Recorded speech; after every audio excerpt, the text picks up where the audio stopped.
Haines, 44 years old. And as I show that, I want to bring in Christian Whiton into the conversation now. Christian, considering this unfortunate and horrible news that we are currently reporting, I'd like to know your reaction, first of all, and then we'll get into specifics. Well, Arthel, two things struck me at first. That is, first of all, the IS is very much undaunted by what the West has put together, sort of believing that their continued just gruesome execution of journalists, aid workers, people who are non-combatants, people who are there to try and either get a better understanding or to actually help those who are being oppressed and displaced by war in the region. That murdering them, will send a message that it might prevent the UK in this case from coming to involving itself in an alliance against the IS.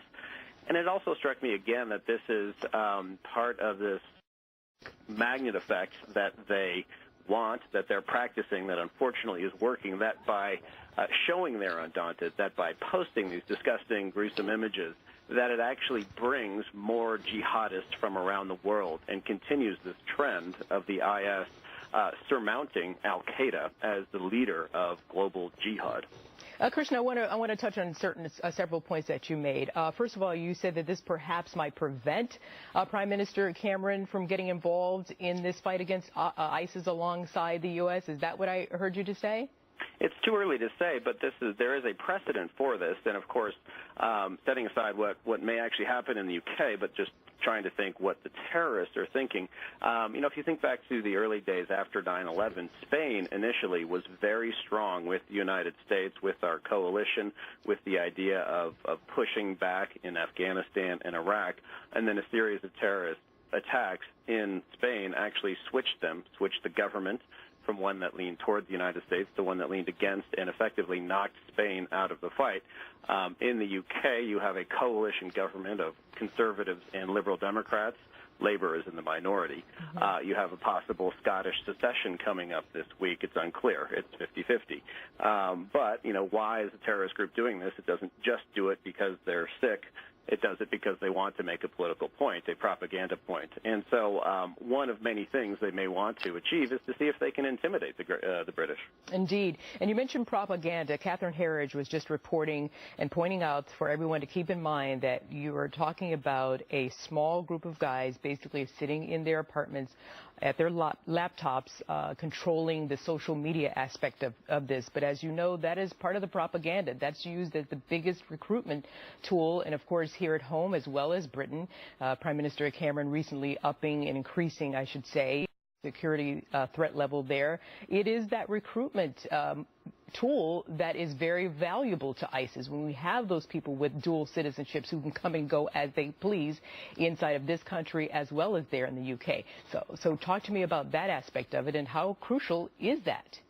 Right. It's really been shockingly effective, just in the sense that they have drawn not just the gruesome murders of unarmed, defenseless people who are there trying to help or trying to understand, but overall what IS has done is drawn in people so that recently the CIA released an updated estimate that more than 30,000 people now are part of this army, making it essentially the size or larger than the Taliban right after 9/11.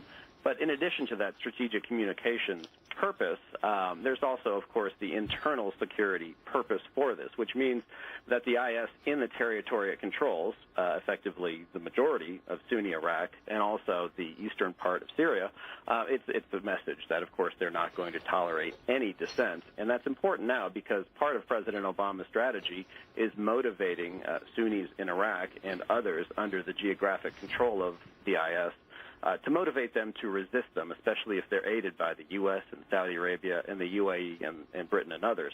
And when you see something like this and you're a Sunni in Iraq or someone in Syria, you know, if you didn't already, just how much these people mean business. Does this galvanize some of the Arab nations to join in this fight alongside the U.S. and EU leaders against ISIS?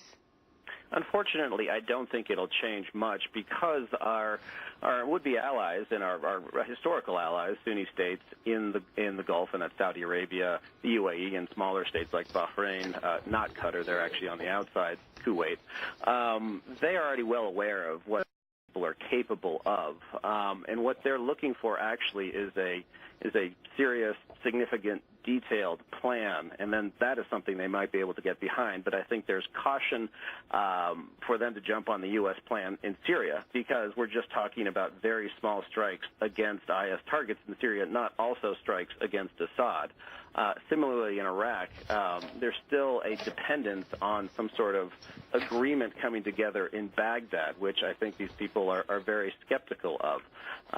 So you saw, and there's one other problem, and actually the UAE ambassador, Yusuf al-Otaiba, came out with an op-ed in the Wall Street Journal on September 10th, and he pointed out that it's important, yes, to fight IS, but it's important to realize it's linked with other Islamist groups around the region. So what happens there is actually linked with what's going on in Libya and what you and I discussed earlier, going down in Uganda and Somalia and others.